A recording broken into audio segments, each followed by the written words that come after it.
as et like, les deux signifient comme, pour faire une comparaison d'égalité.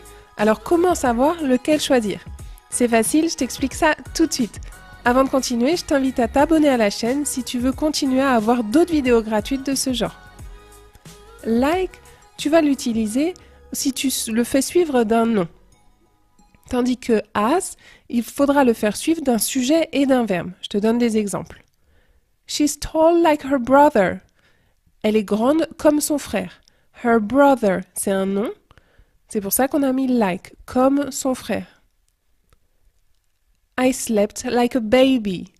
J'ai dormi comme un bébé. Baby, c'est un nom. Like a baby. You look a lot like your father. Tu ressembles beaucoup à ton père. You look a lot like your father. Tu es physiquement comme ton père, littéralement. À chaque fois, donc, tu remarques like plus le nom. Maintenant pour as. As I said before, we need to leave early. Comme je l'ai dit auparavant, nous devons partir tôt. As I said before. Sujet-verbe, c'est pour ça que j'ai mis as.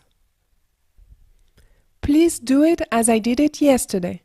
S'il te plaît, fais-le comme je l'ai fait hier. I did.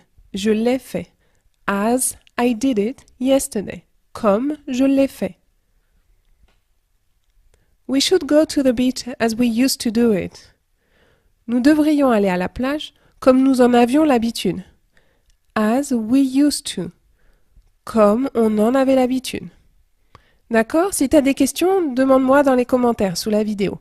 Donc like plus un nom, le plus simple, et as si c'est suivi d'un sujet et d'un verbe.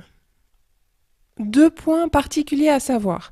Premier point, si tu veux parler de ta profession ou de la profession de quelqu'un. He works as a teacher. Pourquoi on va mettre as ici? Parce que tu vas me dire oui, mais c'est un nom.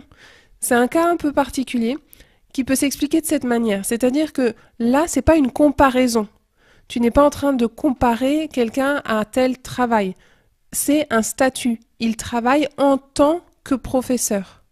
Il travaille en tant qu'employé. Vu que ici, le sens, ça ne veut pas dire comme exactement, c'est en tant que, ce n'est pas une comparaison, c'est vraiment sa fonction. C'est pour ça qu'on va mettre as. He works as a teacher. D'accord? Deuxième chose à savoir, de plus en plus, à l'oral et dans des situations plutôt informelles, aussi bien aux États-Unis ou en Angleterre, tu vas entendre des anglophones qui, au lieu de dire as, utiliseront like. Par exemple, nobody can sing like you do. Personne ne peut chanter comme toi tu le fais. Like, pourtant ici on a sujet-verbe, mais vu qu'on est dans un contexte, par exemple, entre amis et c'est très informel, spontanément la personne va dire like au lieu de as. Toi, bien sûr, je te déconseille de parler comme ça, mais sois pas surpris si tu l'entends dans des séries ou quand tu parles avec des amis. Voilà, j'espère que maintenant c'est clair. Surtout si tu as des questions, n'hésite pas à me faire signe, je suis là pour ça. Si tu tiens à avancer encore plus vite, je t'invite à télécharger la checklist que j'ai faite pour toi. J'ai synthétisé en fait les points essentiels à connaître. Avec cette liste, tu auras la base pour devenir pleinement à l'aise en anglais. Alors à tout de suite de l'autre côté.